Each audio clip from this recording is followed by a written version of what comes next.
코로나19 사태가 유럽과 미국에 급속도로 확산되면서 각국 정부는 일상생활과 경제활동이 마비될 정도로 강력한 조치를 취하고 있습니다.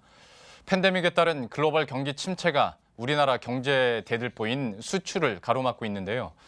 언제, 어디까지 사태가 이어질지 가늠하기도 어려운 상황입니다. 권순우 기자가 보도합니다. 코로나19 확산으로 미국, 유럽의 경제 활동이 사실상 마비되면서 해외 수출 의존도가 높은 한국 기업들은 좌불안석입니다.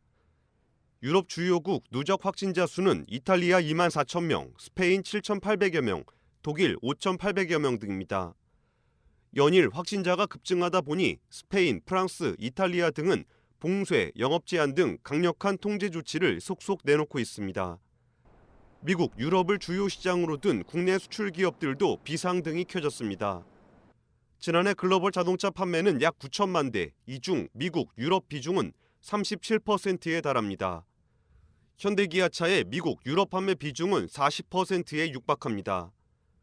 중국 자동차 판매가 지난달 80% 넘게 급감한 가운데 그나마 미국, 유럽 판매가 지지를 해줬지만 이번 달은 전 세계적인 수요 감소가 불가피합니다. 조선업은 유가 하락의 영향을 크게 받고 있습니다.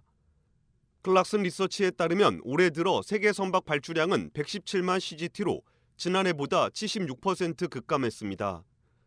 한국은 20만 CGT를 수주하며 1위를 차지했지만 수주 잔량은 오히려 4% 감소했습니다.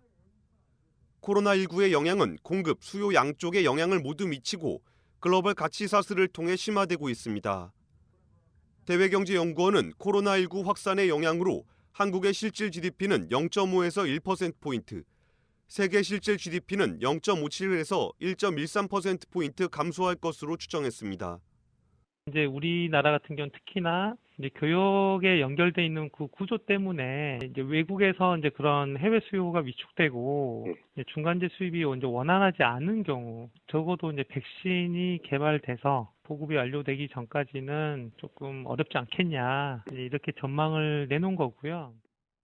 OECD 등 주요 국제기구들은 해외 교역 차질이 장기화될 가능성을 염두에 두고 충격에 취약한 기업에 다양한 안정망이 필요하다고 권고했습니다.